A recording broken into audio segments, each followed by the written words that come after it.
Yeah, beat your addiction, live free. Ralf Friedrichs is who you see. Listen in when you're feeling low. Take back your life, today's show. Beat your addiction, live free. Ralf Friedrichs is who you see. Listen in when you're feeling low. Take back your life, today's show. Stay positive, hope, and keep faith. Stand strong against any odds that you face. Put away the alcohol and the drugs. Fill your time with the things you love. Addiction is tough, but it's worth the work. Treat your body what it's worth. Spread positivity, inspire all. If we stand together, we will never fall. I help others see the other sides of life. A sober life, letting go of the strife. So give me a call, I can help. 1-844-4405-HELP. Homeless shelters, hospitals, jails, wherever you are. I am Ralf Friedrichs and I am here for you. 1-844-405-HELP.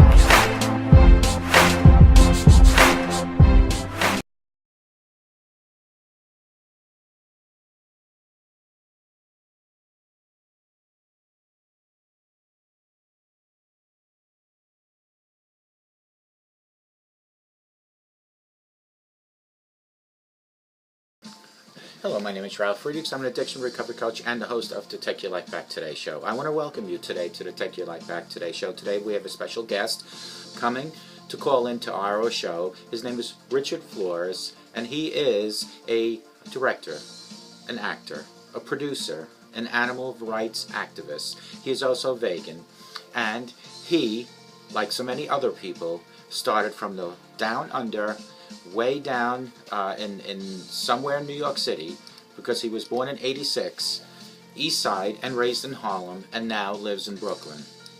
Like so many other people, directors and actors that are out there, he scrapped and crawled his way to make it to where he is. So here it is. He went to school in Washington, Irving, New York City.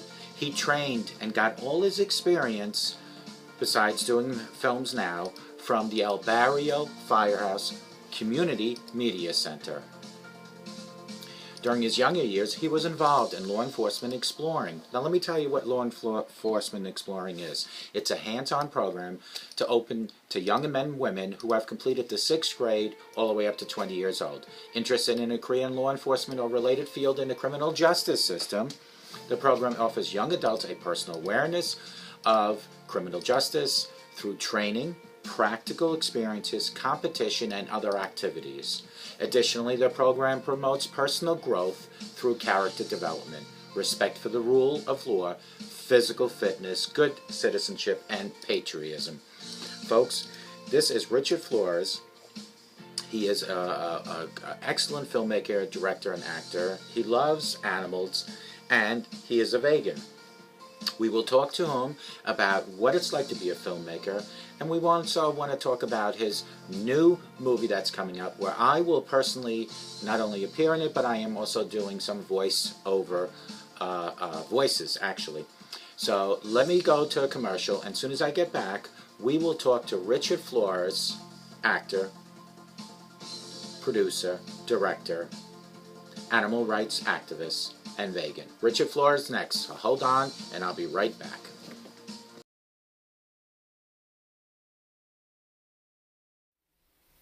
How you doing, guys? Just wanted to say I am back with my filming process for my latest film, LGBT, My Flag, My Rights, My Life. The next video I will be uploading this week will be a brand new video behind the scenes of my latest film. So I just want to tell you guys, I have not forgotten about you, and I'm moving forward and making this film possible. I want to say thank you for the recent cast I filmed already, and thank you for my future cast. I will film very soon. Thank you for having patience with me. I stopped filming, but I'm right back on it. And so I will see you guys pretty soon. And I had to get my glasses fixed. Is crooked. Is done. Is damaged. Is bent. Is loose. Is crazy. I just need to get new glasses. All right. So again, my latest film. I will show you guys behind the scenes. A new video will be uploaded this week for my latest film. LGBT, my flag, my rights, my life. I talked to some new cast members. It was interesting, very interesting, and very, very interesting. All right, so this is gonna be a roller coaster. I can see that. All right, guys. Thank you for your patience. Thank you for your faith. Thank you believe in me. Please like up, comment, and subscribe. I'll talk to you guys soon. And stay strong.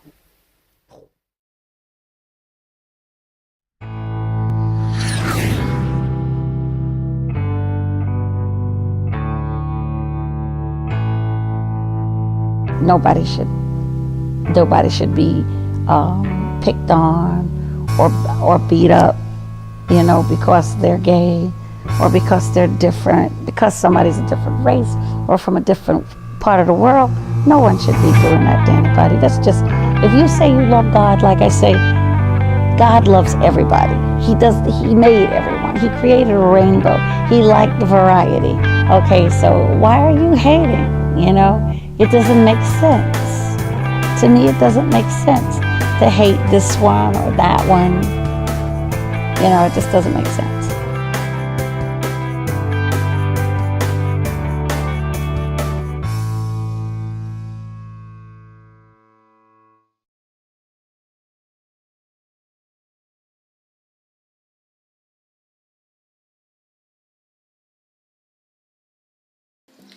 Hello, my name is Ralph. I'm an addiction recovery coach and the host of To Take Your Life Back Today show. As an addiction recovery coach, I want to share something with you, and let me be crystal clear to leave an everlasting impact upon you.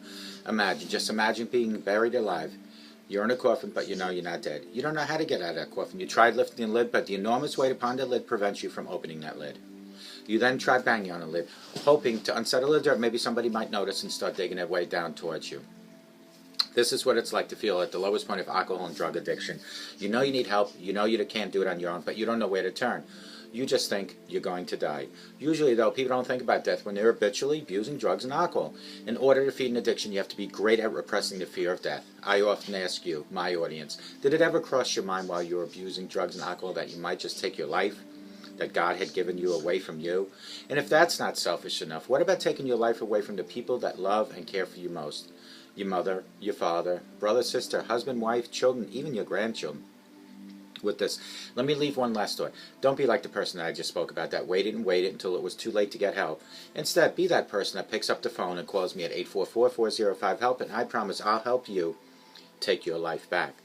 For your life is gone. I want to talk about the 10 tips for young filmmakers, because today we're going to have a guest. His name is Richard Flores. He's an actor, a producer, a director. He's a vegan. He's an animal rights activist. He wears many hats, and he does films. And I'm going to be in one of his films. Name of the film is, and it comes out next year, 2017, is LGBT, or is it LBGT? I think it's LBGT or LGBT, and it is my right, my flag, my life. That is the film that's coming out, and it'll be out next year. After this segment, Richard Flores will be calling in to our show, and I'm going to ask him a few questions. But let's start with number one. These are the 7 tips. 7 tips to help you become a young filmmaker. Work with what you've got is number 1. Don't write the epic crowd scene unless you know there's a festival happening next week that you can steal as a backdrop. Play to your strengths. There's probably something unique that you or your family have access to that you can use in your movie. Remember, if your dad has a tractor, write a movie around that. If he doesn't, then don't. Number 2, you can't ever beat Hollywood, so don't even try. Tempting as it may be to try to imitate the style-like gloss of the favorite blockbusters in Hollywood, let's face it, the game is rigged in their favor. You can try, and your failure may be unique and interesting, or at least funny in its own. But if you can also just do your own thing and try something that the studios wouldn't have had the the courage to do, or let your imagination just take over and do something that their imagination wasn't doing for them. Let's lower the screen a little bit. Number 3, study films over and over. Just study them. A lot of mistakes that young filmmakers make could be avoided if the teenagers actually just paid attention to their favorite films. Pick a movie you love most, watch it, and sound down. Look closely at the camera angles and editing and lighting. Watch short films on YouTube and see how effective stories can be told in 5 minutes. You won't be able to match the production value of these films, and you don't need to anyway, but oftentimes the craft of good filmmaking doesn't cost you any money. You just actually watch the films and kind of go from there. Number 4, keep pushing yourself. Every film you make should teach you something you didn't know before and will make it easier for the next one, and achieve something that you didn't know you were even capable of doing. This doesn't mean you have to go out every time and do something that you have no idea how to do. You should draw on the skills and techniques you've already learned. But if you're not building on them, if you're not pushing yourself further in some way, you're playing it safe, and it will show of the quality. Number 5, keep it short. Always keep it short and direct. Number 6, test the screen. Showing your film to an audience is one of the most important ways of figuring out what you're doing right and what you're doing wrong as a filmmaker. But that doesn't mean just saying it. It means to follow up. So test the screen, look at the quality, do some testing before you actually shoot your film. And it doesn't hurt to even test it for like 10 minutes straight to make sure that you kind of get rid of all the little kinks and any obstacles. Number 7, don't neglect the basics of filmmaking. Audience will forgive a lot of technical flaws in your film if your story is compelling, your actors are engaging, or your jokes are funny. But there's still that threshold point where technical mistakes start to get in the way. That point is usually when they are no longer able to clearly see, hear, or follow what's going on. So get to know your equipment and practice with it. Learn the basics of shot composition. Do your best to record quality sound, and that's beyond your means. Make a silent movie. There's too much talking in most movies anyway. Number 8, embrace limits. The limitation of teenage filmmaking can often be discouraging. How in the world are you supposed to make a great film when all you've got is a lousy camera and your, not so dedicated friends? Well, the first step is to change your attitude about it. There's an old French filmmaker named Robert Bresson who said, someone who can work with the minimum can work with the most. One who can with the most cannot. Ultimately with the minimum. In other words, you should be celebrating the fact that you've got this camera in the first place, and maybe some undedicated friends, because some people don't even have that, and that means all of your solutions to your problems you encounter are going to have to be creative ones. Use your mind, use your imagination, and move forward. Number 9, don't ever give up. If you haven't failed at filmmaking yet, then you probably weren't being ambitious enough. If you have, congratulations for failing. You're on the way to becoming a great filmmaker. Just keep at it, and as Beckett put it, fail better next time. Number 10, don't listen to anyone. Hollywood screenwriter William Goldman famously said to the film world that nobody knows anything, and it's true. That doesn't mean you shouldn't ignore anything anyone tells you, but if you're really passionate about the project, don't let anyone talk you out of it.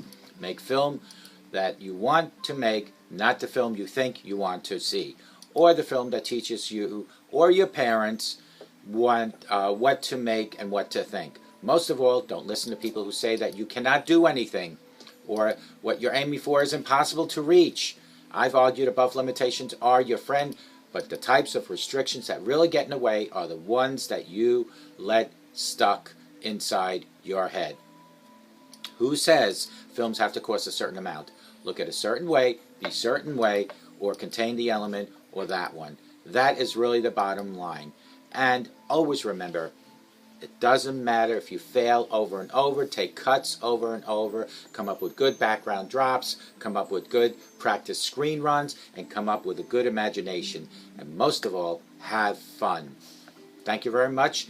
Right after this commercial, we will have Richard Flores call in, and we will ask him certain questions on about being a filmmaker. And remember, it's going to be a great segment, so don't go away, and we'll see you in a minute. Good afternoon, this is Ralf Friedrichs from the Take Your Life Back Today show. As promised, we finally have Richard Flores on the phone here. Richard, just say hello to everyone. How you doing, guys? My name is Richard Flores, and I'm a filmmaker and actor. My YouTube channel is Richard Plus Films. Now that channel is all about if you are interested in filmmaking, how a film is done from the very beginning to the very end. You guys will see behind the scenes. You guys will see what the good, but the bad and ugly of filmmaking. So that's what my channel is all about, and plenty other things, much more other things on my channel. Okay, listen, why don't you tell us the name of your upcoming film? My current film I'm working on. I'm halfway done. It's been a long process. The film is LGBT, my flag, my rights, my life. And from the clips that I've seen, it looks like it's going to be a huge success, and it's going to be a great film. Thank you. And Ralph, you are going to be in it, and we are going to film next week. So I think that will be good. And I look forward to it, and I think you had asked me to do some voiceovers also. Yes. Yeah, that's, well, whatever it is, and you know what, I look forward to doing it, and I want to welcome you to the show, and I'm so happy that I was introduced to you from, I believe it was Gloria and CJ that told me for us to get together and do this. And a lot of people in my audience always ask me about filmmaking. I'm not a filmmaker, Richard. I'm not. I work more on videos. I'm a addiction recovery coach, a life coach. I'm an optician. So I'm not a filmmaker, but you are, and there has been so many people asking me certain questions, and I saved 10 of those questions, and I want to ask you those 10 questions, and if you could keep your answers down to about 2 minutes per answer, due to restrictions on time limits here, that would be great. So we're going to dive right into it, and at the end of these questions, if there's anything else you want to say to the audience, I'd be more than happy to give you the mic again, okay? Okay, great. So question number one, these questions that I came up with, again, some of them came from audience members that I've had now for about 3 years saved up, and some of them I came up with. So I'm not going to give out names, who gave them to me, whatever. But the first question is, did you always want to be a filmmaker? Oh yes. Ever since I was a little kid, I wanted to be a filmmaker. I had my camera, and I went all around the house. I started filming each of my family members, and I don't know if I drove them crazy or not, but and my mom, she passed away in 2002. I'm sorry. And yeah, and I consider her my first interview. It was me and her in the room alone, and I just put the camera at her. It was just like a 5-minute, less than 5 minutes, and I actually had a chance to film her and just interview her. I think I asked only just one question, and that's it, because I was a little kid, and I'm so happy that that I had a chance to film my mom, and so yeah, I always wanted to be a filmmaker. Well, that's excellent. You know what? That kind of almost goes right into question number two, which the question is, what inspired you to become one? And it sounds like you gave me a partial answer on that already, but I'll let you continue if there's something else you want to add to that. Yeah, of course. This is a interesting story. It's probably a unique story and a true story. I was in my school auditorium, and in my school at the time, I think it had a theater on department up in the movie department, and my current girlfriend at the time. Basically, as you know, young kids, I was looking for a makeout room. Yeah. So inside the school, so the second level of the school auditorium was a small room. So we went up there, and I had friends that worked in there. So anyway, so while I was making out with the with the girl, I turned to my right, and there was lights, cameras, wires, everything about filmmaking.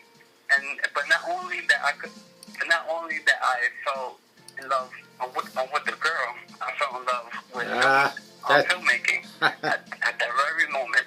So that's how I got into filmmaking. Well, and that, yeah, I'm sorry, but you know, Yeah. that goes right to question three because what age was that you said? I was, I believe I was 11 years old. 12, 11. Yeah, it's almost like puppy love, right? Yes. It was very interesting because at that moment, you know, I just turned to my right, and I just, you know, like I said, not only I fell in love with the girl, Right. I fell in love with filmmaking at that very moment.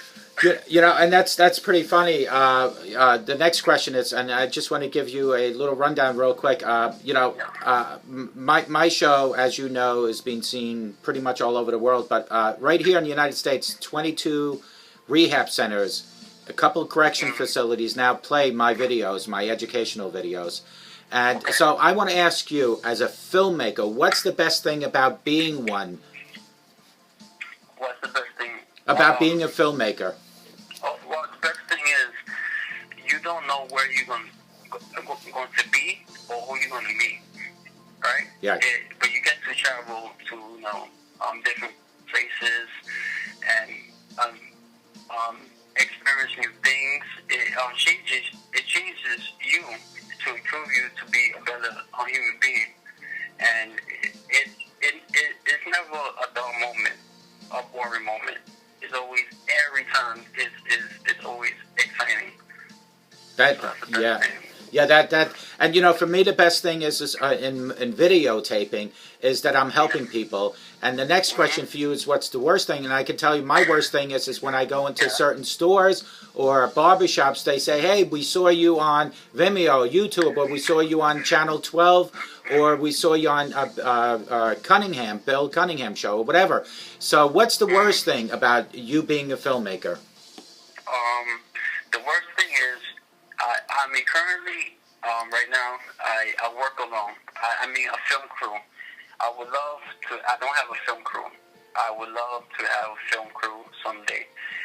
And also my but the time. Sometimes I get lost track of time, and I forget that I have family and loved ones that I had to be with, because I could go. But the process of filmmaking, I go film. You know, I think of the script, and you know, I can take hours, and then I come back home and I have to edit but the footage, and I could sit in the laptop for hours and hours, and then after the film is done, I have to go promote it. So I get lost of quality time with loved ones. And but the worst also is filming on technical problems. But this happened to me 3 times. I went filming and for 2 times, 3 times. Once was a film gig that someone hired me. I interviewed that person, and I thought the lavalier was mic'd up properly. So when I got back home, I didn't hear no audio, and and that happened to me 3 times. Oh and my one, God! One was a film gig, and the other worst thing about being a filmmaker is getting cast members, especially if they don't believe in your topic. And that's the worst. That's the toughest thing, to get cast members. Right, right, and certain topics require certain personalities, and I hope that you stepping up to the plate and being on my show, it helps maybe people out there that maybe want to look into becoming filmmakers, or even helping you on a voluntary basis, because I can imagine you don't have a budget to hire people. And I spend my own money. See, I spend my own dime. That's exactly what I mean. And so if there's any people out there, maybe they want to get a hold of you if they have any experience and want to do it on a volunteer. Because folks, as you're watching us right now and you're listening to us, remember, anything you do in free in life has 2 purposes. First purpose is karma. It will come back to you. But more importantly, it could give you a new name to bigger and better one day. So, Richard, what's the estimated number of projects you have worked on? You don't have to go through the whole list, but the estimate.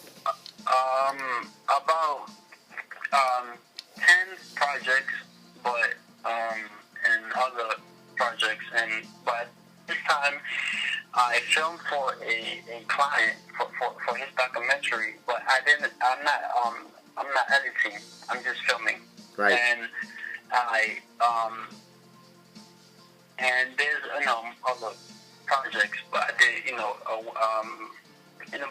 I guess but the basic topics of life. I did women's rights, a film about women's rights. That film name is on Last Looks, and animal rights. But my latest film on animal rights is All Your Rights Go Vegan. There's some other ones. So, but that's listen, they're all good topics. We all have favorite filmmakers. I can tell you my favorite filmmaker of all time is, I really should say my brother, but he really isn't. It's Steven Spielberg. Who is your favorite filmmaker? Well, you'll be surprised. I don't have one. Oh. I don't have, but I do respect. I respect 100%. I can say, if I had to say, for my favorite filmmaker is Hitchcock. Yes, absolutely. Because his mindset was in the silent days. So the silent days, you had to move the camera, Yes. So that's I like Hitchcock, but I don't know. I love movies. Yeah. Well, I mean, Hitchcock, he's in a league by himself, because back then when he was doing it, he didn't have all these special effects like they have now, and 100 cameras in the studio. To lead into question number 8 is favorite movie. My favorite movie of all time. It's an oldie back from '79. Actually, 2 of them, Jaws and Rocky, the original. What about you? Your favorite movie? Well, I like those 2, but it's not my favorite. But I like those. I like those 2. My favorite movie, Interview with the Vampire and The Lost Boys. Oh, yeah. Yeah.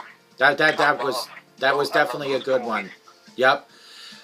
You know what? And those 2 movies got me into acting. Ever since I saw those 2 movies, it has inspired me to be an actor.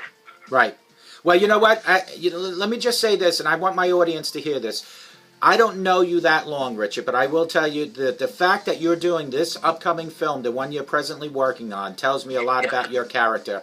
Because people need to bring awareness to not just today's society of being labeled, but what is the history of all this that's going on. America is being torn apart by so many different situations, including people being labeled, and I am so thankful for folks, filmmakers like you, that bring this to the attention to not only the American people, but hopefully, being that I know you're going to be putting on YouTube, it goes internationally automatically. So I thank you for that. Thank you very much. You're welcome. You know, it's a hard work in filmmaking, and seriously, we cannot do it without, but the audience or cast members, you know, but we can't do it without you guys, you know. Right. Well, it doesn't work. Right. It's without the cast. No, of course not. That definitely doesn't. You know, it's so much work. I have 2 full-time jobs. Plus, like I told you, I'm a life coach, and doing these videos. If you look at how many videos I have, you'd be amazed. I have 1,600 and something videos. It's 3.5 years of a lot of work, but it's so worth it, because every single video, including this one that you're on, is an informational piece, because there are people out there that want to become like you. They want to be filmmakers, and you're shedding light on what it's like to be a filmmaker. And I want you to tell the people, how has your life changed since you became a filmmaker? Filmmaking for me guides me to happiness, and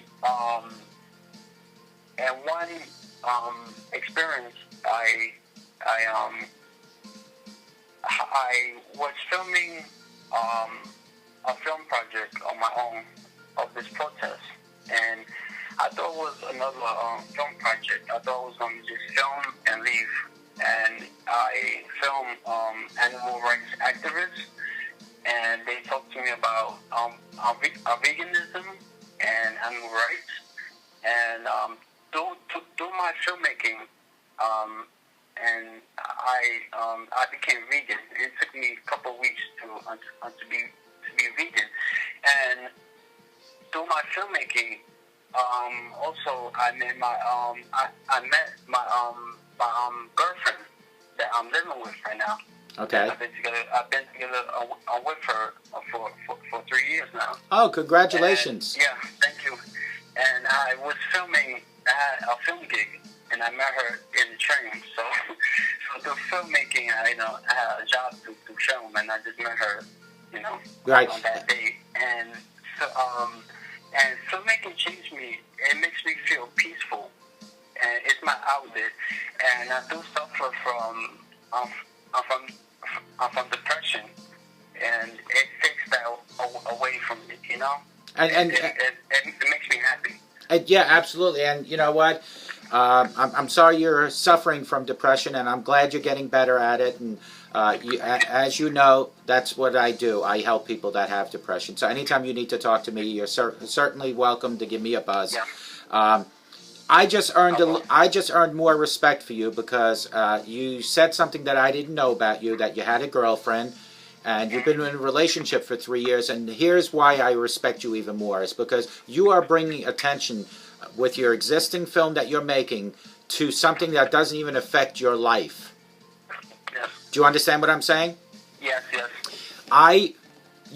Let's say if somebody else would have done this this film that you're doing that affects them directly, I can understand why they're doing it. But you're doing this to bring attention to one of the major problems that this world has, and that's people being labeled for whatever reason. That's exactly what I want to do. Yeah, exactly. So here's our last question, and I don't know if you need time to think about this one, but what's one piece of advice you can give someone who also wants to make it in the movie business? If you had any advice for the youngsters out there. Okay. I just turned 30 years old this year, and I will give advice to the younger me. To the younger youths. If you say that you are a filmmaker, then you are one. Pick any camera. It could be your parents' old camera, iPad Mini, or a phone, iPhone, and you just go out and make a film. Make your own path and create a unique stories. Go out freestyle filming, write a mini script. Definitely practice your film shots. But you have to practice your film shots. Because no one likes talking heads. Make sure you get a B-roll footage. So you can do a voiceover. Also, don't let the camera stand still too long. Always move your camera. Be hands-on with the camera. Don't leave it not only on the tripod, but the tripod is mainly for sit down interviews. You have to move your camera around. Perfect advice. And you said it right about a tripod. I'm doing this interview with you, and mine, of course, is on a tripod. And it has to be because I can't move around and have a phone interview doing that. So that's good advice. And in the background, you can't see it right now, Richard, because you're a phone interview. In the background, everyone, you can see there's some scrolling pictures of Richard. There's some pictures of the name of his film company. Folks, I want you all to realize that it doesn't matter what you want to do in life, but if you just try, no matter how many times you fail, you dust your knees, you stand straight up, and you continue. Take Richard's advice. If you want to be a filmmaker, get any camera you can and start and call yourself a filmmaker, because the minute you press on the film, you're a filmmaker. Right, Richard? Yes, sir. Yeah. These days, it's completely different. It's a whole different world. It's a whole different animal with the camera. It's not like before. You had to pay for film, and they had precious time, and it was very expensive. These days, it's completely different. So no excuses, guys. Absolutely. All right. Well, I hope to God that whoever was watching got some great information from you. I know that since you and I decided to do this segment, the research I did on the clips before this interview, I learned a lot about filmmaking, even though I've acted probably in about 7 films for my audience that knows that my brother's been a producer now for over 30 years, and he works for the Virginia State Crime Scene Unit now, videotaping. But Richard, I thank you so much for appearing here. I know for a fact I'm going to have you on more often talking about different topics. I want you to get back on here eventually and promote your film when it's completed, and we can show some clips of it then at that time. Maybe I can even get you in here to the Hamptons to sit down with me and we can talk, or we can meet at a neutral place, or whatever we want to do. Okay, sounds good, Ralph. Thank you very much for allowing me to be in your show. Thank you. Oh, no, you're welcome. Don't hang up on me. Let me say goodbye to the audience. Shut off the camera. Folks, here at the Take Your Life Back Today show, we cover every topic. Today's topic was what it's like to be a filmmaker. Richard Flores, the filmmaker, talked a little bit about some of the questions that you folks, that's right, you and the audience had, and I hope to God that you all appreciated his information and his experience. Remember, when you are down and you are depressed and you need help, call me at 844-405-HELP, because that's what I'm here for, is to help you take your life back.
but never got an answer, and wondered if God was really there. Did you feel all hope was gone, but in His time He came along and answered the prayer you thought was gone? There is no prayer too small, for God hears them all. The answer may not be just what you want, but He always knows what's right, even when we think it's wrong. Just remember, there is no prayer too small.